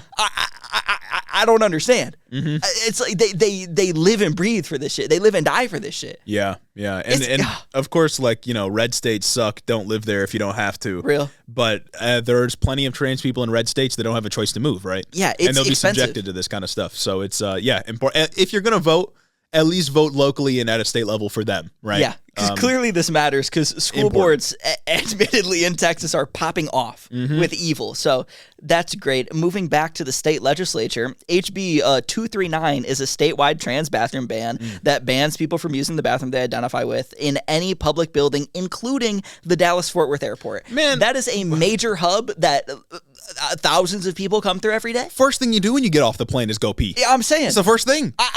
Airport already stressful. Oh, yeah. I can't imagine also having the stress of what fucking bathroom do I go into. This is so fucking stupid. Yeah, no, it's actually just a waste of legislative resources. I'm saying waste of so much time and effort. They're getting paid to do this. Staffers are getting paid to like file this shit. Yeah, if you live in Texas, you are paying tax dollars to your state government that is using them to do shit like this. Elon Musk and Vivek Ramaswamy love talking about like research that they don't understand and saying we need to cut funding for that. What about the staffer whose job it is to file the anti-trans bill? Their job is adding literally nothing to society. It's strictly making it worse. Redundancy. Critical redundancy. It's time to cut it. It's time to fire these staffers, man. I can't stand it. We don't need them. If there's one good thing Doge can do, it would be doing that. Honestly, I think senators have had too much of their job that they've been able to delegate. They should have to write all this legislation and file these bills themselves. If they really care about all this shit, they should have to do it themselves. That's what I elected them to do. Represent me. I don't elect a staffer to represent me. I elect you to represent me. Yeah, I want you to write the bill to fund private prisons. Yeah. I don't want the private prison to write it for you. I want it to be your work. Yes. Then I'll appreciate it. Yeah, then it'll be like, I don't know, less evil. Then I could understand it. Then you're in there for the love of the game. And I respect it. Ball is ball. Ball is ball. Timothy Chalamet. Come on. He knows ball. He does. And if you know ball, then maybe you can tap in. Yeah, ball knowledge. Ball knowledge is required for you to be able to tap in. In keeping with bounty bills, however, Texas loves bounty bills. HB 1075 would allow citizens to sue anyone doing drag for $5,000. Just doing drag? Yes. What the fuck? How do you think they define drag? Drag is very like specific. Like when someone's in drag, you know what I mean? Yeah. It's probably just like cross-dressing, right? Basically. Like any man wearing the clothing of a woman. For the purposes of this bill, the Texas state legislature is defining drag as, quote, exhibiting a gender that is different from the performer's gender recorded at birth using clothing, makeup, or other physical markers. Damn, I bet there's like at least one elected Republican in the state that's like, oh shit, this better not pass. Yeah. Because he does it. At least one. No, and no shaming. No shaming. Just don't use your position of power to prosecute these people. What about that fucking dude on TikTok that pretends to be trans? Pretends. Oh, I know you know the right-winger? Yeah, the fucking right-wing guy on TikTok that loves to put dresses on for TikToks and make fun of trans people. Who always has a new dress in every video. Like and makeup and the whole like what about that fucking guy? Yeah. You know what I mean? Like this is undoubtedly something that is just going to hurt cis people in addition to hurting trans people. Because one, this isn't just about drag. This is about being trans and like presenting as trans. Because this definition of drag is just performing gender. Yeah. That's not the one that's assigned at birth. That's what I was going to say is like the gender markers that we understand now to be masculine, feminine, man, woman. Yeah. They're not set in stone. Yeah. Like high heels were invented for men.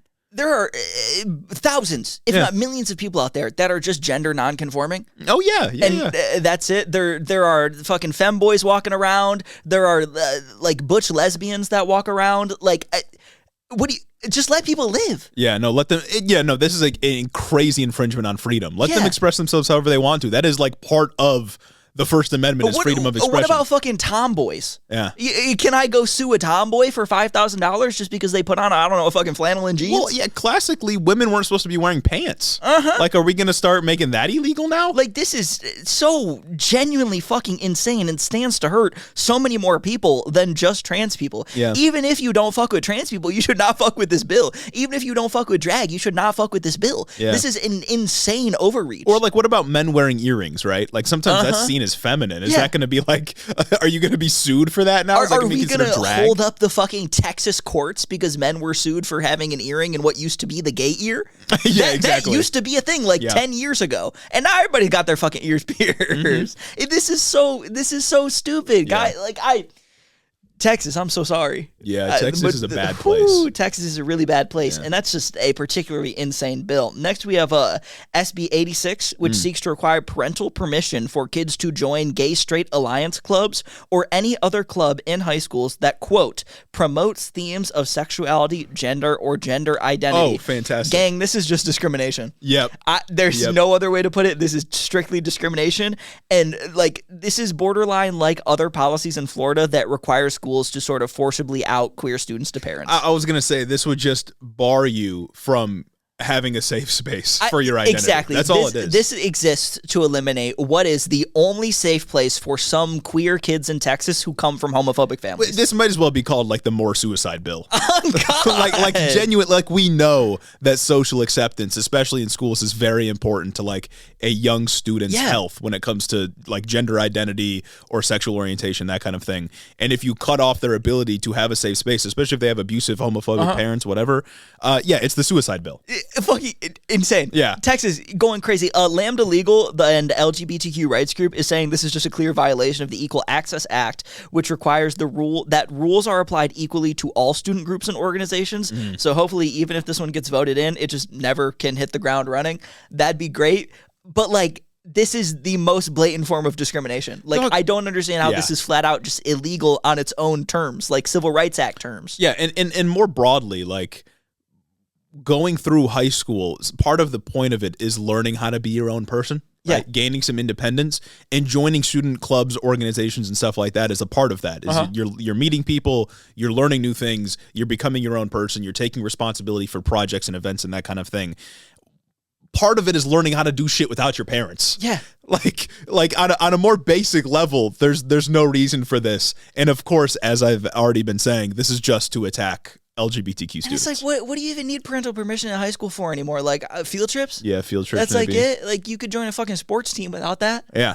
The fuck, man? Yeah, you don't need your parents to, at least for most sport. I can't think of any sport that requires a parental signature. I don't think I had to. Maybe I'm just wrong. I've been out of high school for a minute. Like even in like contact sports like football, like I didn't need a parental signature for that. Yeah, you know what I mean? And I'm coming out of a CTE. No, exactly. Like our coaches used to have us run funnel drill. We just hit each other.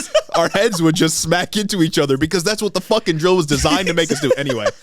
But like, yeah, that didn't require parental consent, and I'm getting far more hurt doing that. So it's cool to get CTE but not be gay? Yeah. Guys, what the fuck are we doing? Real men go and injure their head. They get head injuries. Well, duh. And indoctrinated men join the Gay Straight Alliance, I guess. Yeah, even if you don't even have to be gay to join that. Actually, you can just I forget about the straight, but you can just be straight. Like it's just you have a gay friend and you want to go. Yeah, well, exactly, and it's doubly insidious because we have all these like anti-trans, anti-gay bills that are coming out of Texas preemptively. Yeah. For the next session here, so groups like the Gay Straight Alliance in schools would be more important than ever. You know what I mean? In the face of all of these bills, and now they're trying to shut that down too. Yeah, like when communities are under attack is when they often need the most safe space. Precisely. We're just not. That's crazy. Finally, for the last highlight of the demon bills, we have SB 84, which would require government documents to classify people based on their quote biological reproductive system. But I don't even think that's the craziest part of the bill. Where it gets me is the bill goes on to say quote biological differences between the sexes are enduring, and those differences, quote, warrant the creation of separate social, educational, athletic, or other spaces.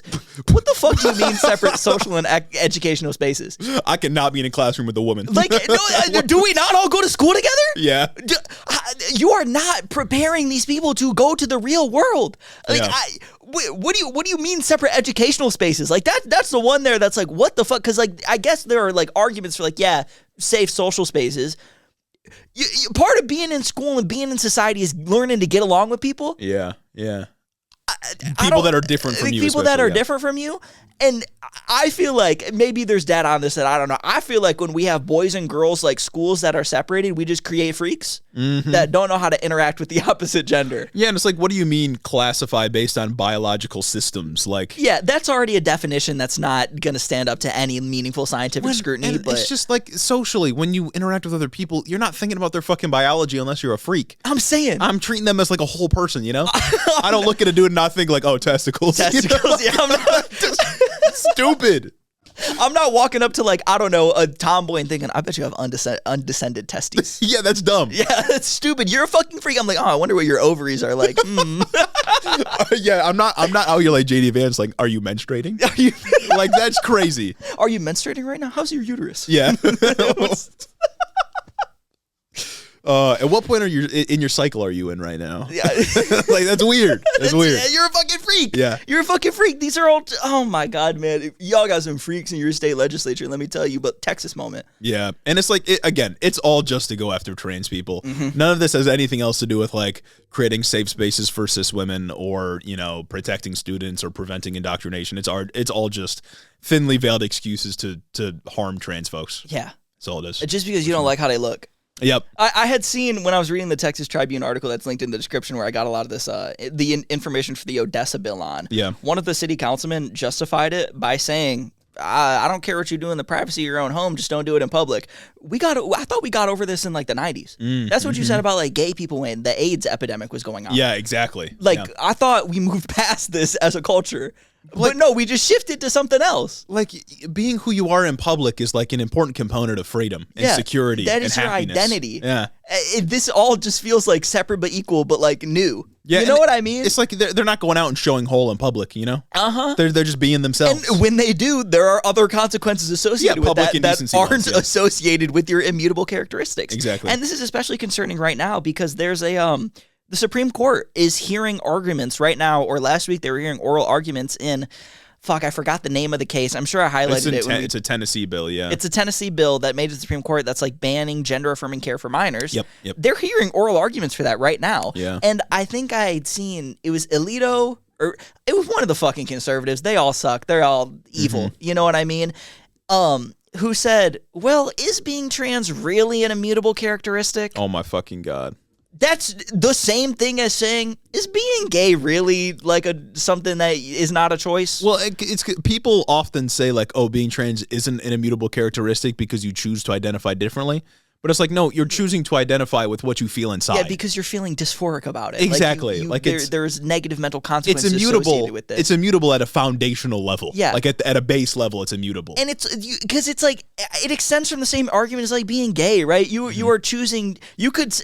I think it's wrong, but I'm sure conservatives used to say you are choosing to be a dude and fuck a dude. Yeah. Well, that's exactly what they used to say. But we moved past that. Why can we not extrapolate arguments from other instances? Well, it's like fucking a qualified immunity for cops. You know what I mean? We just can't. And it's also only considered like a choice because we consider the default to be, you know, heteronormative straightness, cisness. Like we consider that to be the non-choice, right? Being straight, being cis, that isn't a choice. The only choices are when you deviate from that, and when you deviate from that, it's wrong and should be kept secret. Yeah, and that's basically how they view everything. It's like, how about we just don't discriminate? Yeah, that'd be sick and cool. I'm anti-discrimination. I am. I condemn that. I'm anti-prejudice. Yeah. What a world. What a thought. You know what I'm saying? So that's probably one of, if not the biggest case of the term. I was watching a Majority Report video about this, talking about how the Tennessee, I think, Solicitor General was making oral arguments to Sotomayor, and Sotomayor brought up the point that, like, from the way that you're arguing this, like, it looks like you could also ban this for adults, and he's like, yeah, but, like, democracy, like, they could say no if they didn't want to. Like, the public could speak if they didn't want us to do that. What the fuck? What? That's not how that works. And Sotomayor brought up the point that, like, trans people are 1% of the population. We've proven before during the pre-civil rights era that when black people are 13% of the population, we didn't want to step up and defend them with democracy. Democracy didn't work in those instances, so we needed to impose these things. Yeah. Yeah. Same fucking thing, guys. We've learned these lessons before so many different times. I mean, democracy is nothing if it doesn't protect minority groups, right? Yeah. Like that's the point. Democracy is majority rule with minority protections. That's fundamentally what democracy is. There's a baseline level, a standard of rights that you are afforded that the majority, even through majority rule, can't overturn or take away from you. Yeah. Otherwise, once you find yourself in the minority on whatever thing, you'll have your rights taken away. Then nobody's happy. Yeah. So what's the fucking point? It just continues to baffle me how we've been through these arguments so many different times, but as soon as the group that is being oppressed looks a little bit different, everything is out the window. Yeah. Even if the arguments are the exact same thing, somehow we can't just say like, oh, well, maybe. Huh? Yeah, no, I do think like for the layman, a lot of this is just, I think trans people look weird. That's what it is. We've been saying that for years, though. I think like behind all the quote unquote intellectual arguments behind it, I think that it's just trans people look funky. I think if we've ever contributed, I can't say we've meaningfully contributed anything to like cultural zeitgeist, but if we've ever like contributed anything, like had a more original thought, it would be the idea that a lot of right wingers just don't fuck with trans people because they think they look weird. Yeah. They think they look ugly. Like and that's it. They just don't fit their ideas of what they think should be around. Yeah, and for like the more ideologically driven, like far right fascistic types, obviously being more open and I don't know, less strict, I guess, about gender norms is a threat to their worldview because they want gender norms to be very tight and centered on men who control women, and there's no deviation within that dynamic at all. So, once again, the age-old battle between progressives and fascists. Yeah. And we're kind of losing. I'm tired. We're kind of losing at every level right now, guys. Yeah, because the liberals sort of fumbled the ball for us, but... Yeah, not good. What a world we live in. Yeah. Speaking of the world we live in. Yeah, we got quite the list of extras to talk about. This is really just I guess you could consider this a sort of speed run geopolitical section here. Yep. Lots of mostly geopolitical things here. Lots of stuff that's like of note that could be touched on, but I don't know enough about to dive deep into. Yeah. First one here is the French government in disarray. As we've been saying for a long time, France, not a real country, not a real people. Francophobe till the day I die. Not a real culture. Except for Timothy. Not a real, yeah. Just not real all around, except for the few people I like that are related to the country. Yeah, the ones that came here, you know. But we've sort of been chronicling for a while now the French elections. We've actually, I think back in like 21, we talked about Marie Le Pen for a little bit, and then more recently we talked about the French elections, how through strategic voting, the left and center sort of banded together to ensure the far right got the least amount of seats possible. They did something good for 2 minutes, and then the liberals immediately turned their back. Well, and then of course there had to be a spending bill, and then the PM introduced it in a way that could only be rejected if they kicked him out of his job. Yeah. And then the far left and the far right both voted to kick him out of his job. Yeah, like all that. How'd that work out for you, buddy? So he lost his job. Now the left is being blamed for working with the far right. And I don't think they have another PM set up yet. I don't think Emmanuel Macron's nominated anybody just yet. They have a wacky system. Fucking Europeans. Yeah, you know how it goes. They got like 2 heads of state. It's dumb. Of course, now they're still trying to budget before the end of the year. And if the center is capitulating to who? The right wing. Wow. So that's fun. But it's the left wing's fault. Even though the left has the most seats out of anybody, the plurality in their parliament. That's cool. They banded together with you to like get you in power. You do bad things with that power, you get kicked out, and you say, I'm going to fuck with the fascists. Yeah. God damn, man. I just like...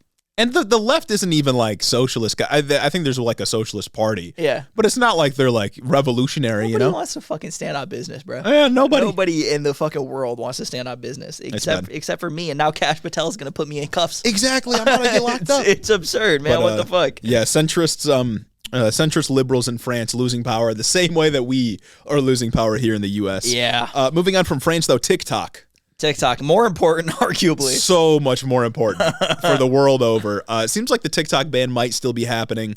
Hoping President Trump can save us here in a act of bipartisanship. I really hope so. I don't think it's going to happen, though. The appeals court denied TikTok's claim that the law passed under Biden is a violation of like First Amendment rights. And as of now, TikTok does not plan to sell. Yeah. They are very which makes sense from a business standpoint. Yeah, they are holding firm in the idea that they will not divest themselves from ByteDance or whatever. They're likely going to appeal to Supreme Court, but like, guys, look at the Supreme Court. Yep. I mean, like a third of it's Trump appointees, but I don't trust that they're gonna do something good. Yeah. You know what I mean? Never. Honestly. Even if Trump like more strongly comes out and says we need to save TikTok, I don't think they'll do it. No. I saw the one thing he could do is like make sure the Attorney General doesn't enforce the law. Yeah, he can direct the DOJ to not enforce it, but even then we're in a situation where the app stores have to, because I think the penalty lies on the app stores for being providers of the app. Right.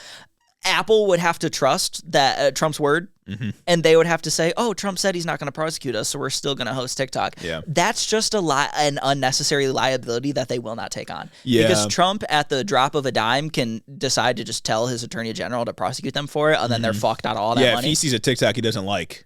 Yeah. Or if in like 2028 he thinks TikTok's doing something fucky with the elections, he'll just ban it. Or if the fucking headwinds change and people decide that it gets popular again on the right to ban TikTok again, he'll immediately do it. And then these app stores have been doing something illegal all this time and we'll get fucked for it. Trump cannot meaningfully do anything to stop the ban anymore unless there's a new bipartisan bill that reverses it. And that's not going to happen. No. There's too much anti-China bias in Congress for that to happen. It's also funny that like Trump started this whole wave. Biden did not need to finish it. Once again, you do the theory, I'll do the praxis. Why the fuck did he finish it? I do not know. It's dumb. Literally no reason to do that. So since talk will probably go away, if you're listening this long, you obviously fuck with us. It is more important than ever to go follow us on fucking Instagram, X, Blue Sky, Twitter, and YouTube even. Yeah. Just to keep up with the content, because that's where we're going to be disseminating information throughout the week. Yeah, this TikTok ban is really tragic because I do not want to watch Instagram Reels. No, I won't. Because something's got to fill the void of like the short form scroll. Yeah. You know what I mean? And I don't want it to be Instagram Reels. That place sucks. The scroll is clunky too. Yeah. Like it's clunky. I always accidentally click on the tab and I fucking hate it. It's not as smooth as TikTok. Nothing is as good, man. And I get served up videos that like a coworker would show me, you know? Yeah. Like shit that or like an uncle would show me. No, literally. I don't want to see that. It sucks unless you're getting our videos, then it's really cool. Well, yeah, but then it's awesome. Yeah, posting on Instagram Reels is cool, but like we're trying to fight back against a corrupt algorithm. Exactly. And so are you by like watching us. Yeah. But like the other videos that are getting watched just are not anything. I can't fucking stand Instagram Reels. Instagram and Reels YouTube sucks. Shorts is damn near worse. Oh yeah.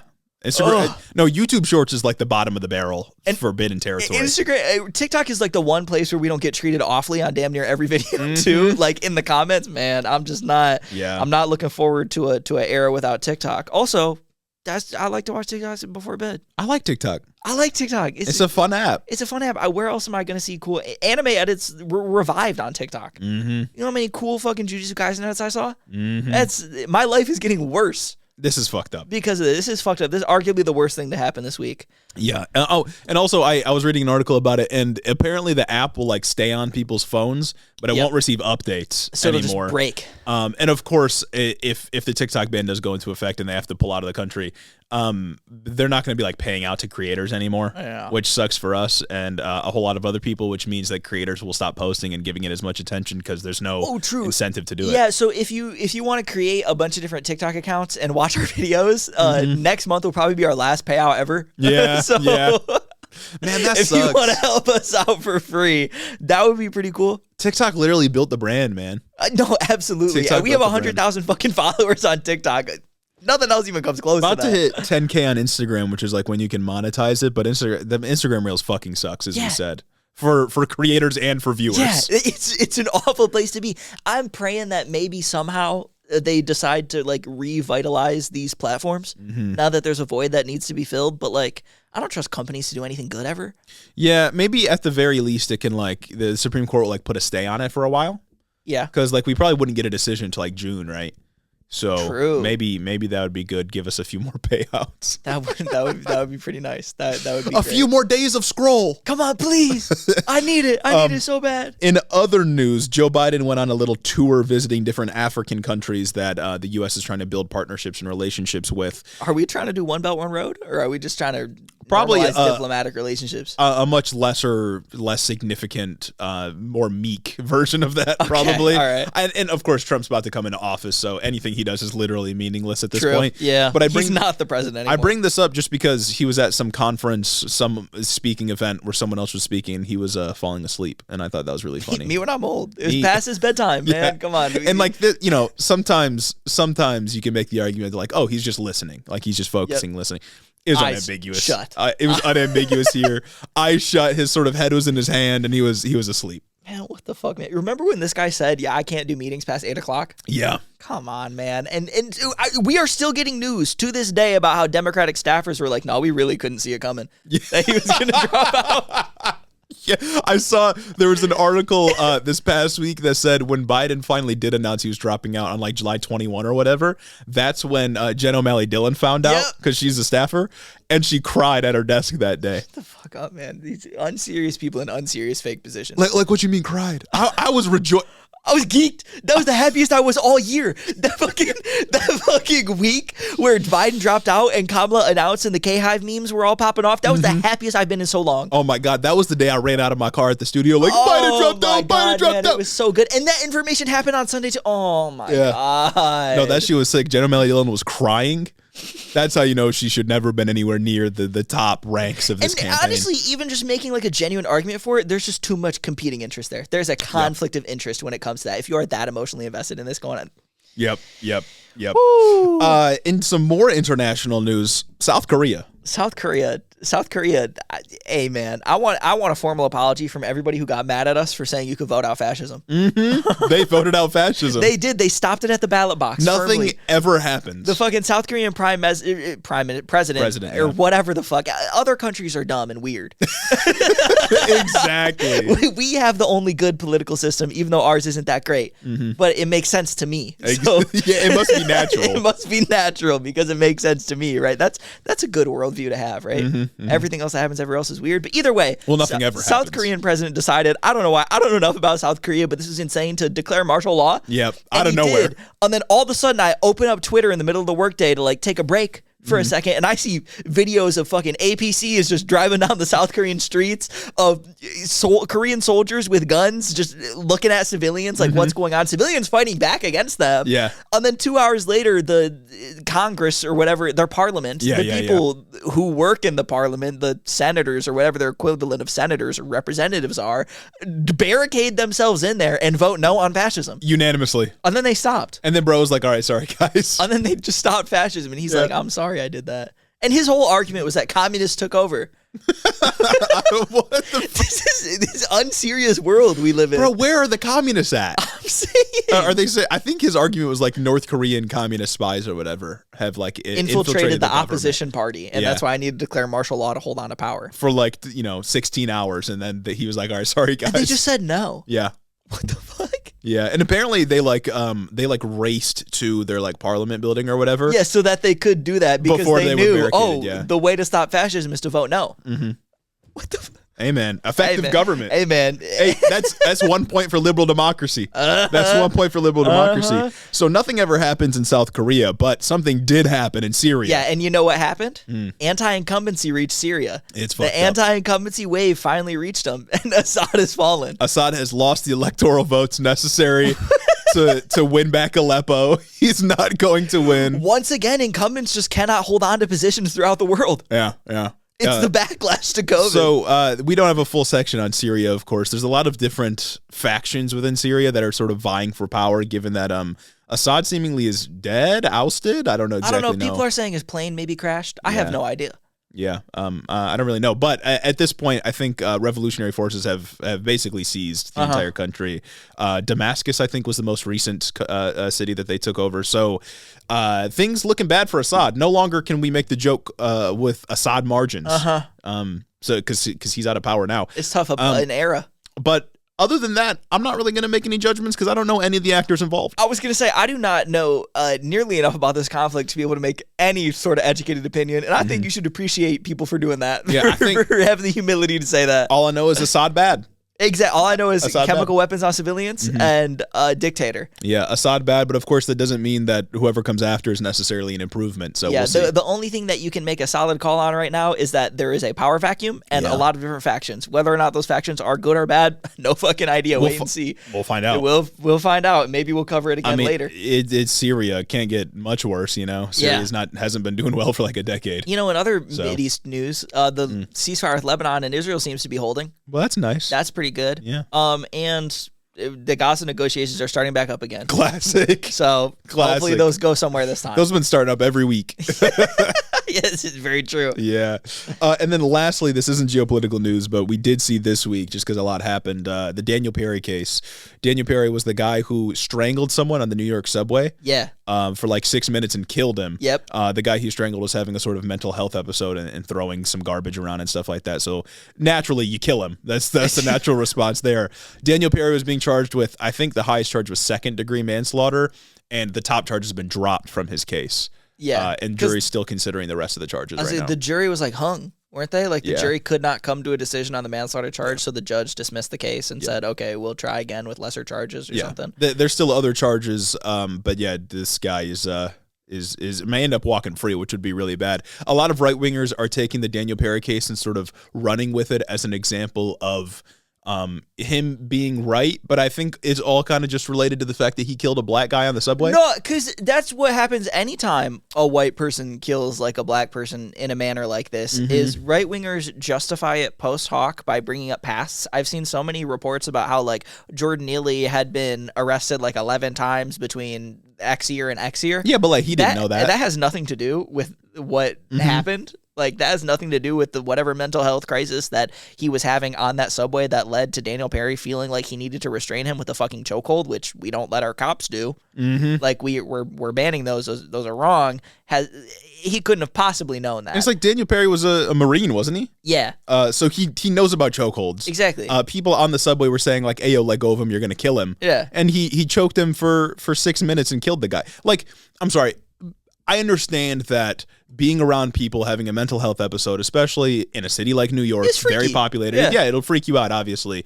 And you can even make a case for like trying to get away from that kind of person. You can make a case for trying to restrain him. Yeah, of course. You can't make a case for choking him to death. Yeah, the punishment for having a mental health episode in public can't just be death in a healthy country. And it's like, aren't there like a lot of other things you can do to restrain a person other than fucking arm around their neck, kill him? Well, like after they've gone limp, you don't got to keep choking them. Literally. Like, because he just killed, like he knowingly killed him. There's no accident there. 6 minutes is a long time. And it's just so frustrating to see like the post hoc rationalizations of, oh, well, this guy had been arrested before. Because it doesn't fucking matter. You're only doing this to diminish the character of someone who was murdered.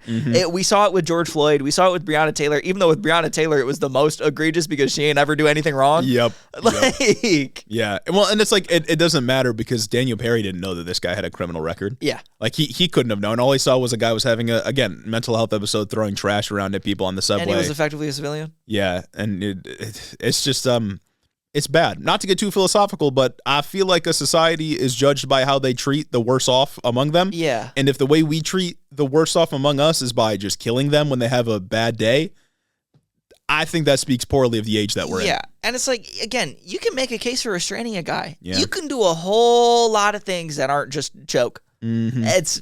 That's it. Even if full Nelson. Even if you would have just like called the cops on this guy, which I think is a bit extreme. Yeah. Given the circumstances, like calling the cops on a homeless person, like that's shitty. You know what I mean? Yeah. But even that wouldn't have made headlines or anything like that. But he fucking killed him. Yeah, like, that's why it made headlines. Yeah. That's why this is a big case, is because he murdered him. Like man. you can't just kill people. Like, I'm sorry, you can't just kill. He wasn't protecting anybody. Yeah. Yeah. So not good. Not good. But that I think sums up this episode. Yeah. This wacky kind of scattered episode all over the place today. And you know, like somebody in history once said before, there are decades where nothing happens and nothing happens. I think that's where we're at. If you love what didn't happen, if you loved what didn't happen, you love what doesn't happen next. You know what I'm saying? That's how I feel this week. Nothing ever happens except in Syria this week. Yes. Something did happen there. Yeah. And that's actually kind of fucking crazy. Yeah, that is. Region is popping off right now. Actually, I will say, nothing ever happens, bros. Are kind of down infinite this week because a lot actually happened. They are. Realistically, this is the week where decades happen. Honestly, this is the fucking month. The last 6 months, a lot has happened, guys. Like everywhere. It's been kind of crazy. A CEO got in daylight. That's something. And nobody fucking what, dude? Yeah. I'm not going to make any statements about that, but whew. Anyhow, I think that brings us to the end of the episode here. And you know what we have to do before we leave? We got to thank the people that we're educating. The scholars. The scholars that are pursuing their degree at Hiddo University as we're pursuing accreditation. The people who give a tithe to the church. Yep. To the 501c3 that is Hiddo, the nonprofit. The people at the bottom of the pyramid. Yep. Of our pyramid scheme. Yep. The people moving product. I wouldn't call it a pyramid scheme. I would say they're at the bottom of our system where they go and they recruit more people into the system. The reverse funnel. The reverse funnel. It's the reverse funnel. Precisely. It's a classic reverse funnel business strategy. Well, duh. Yeah. Yeah. I would call it like there's like multiple levels and they're helping us market. That's the kind of scheme that I would put this in.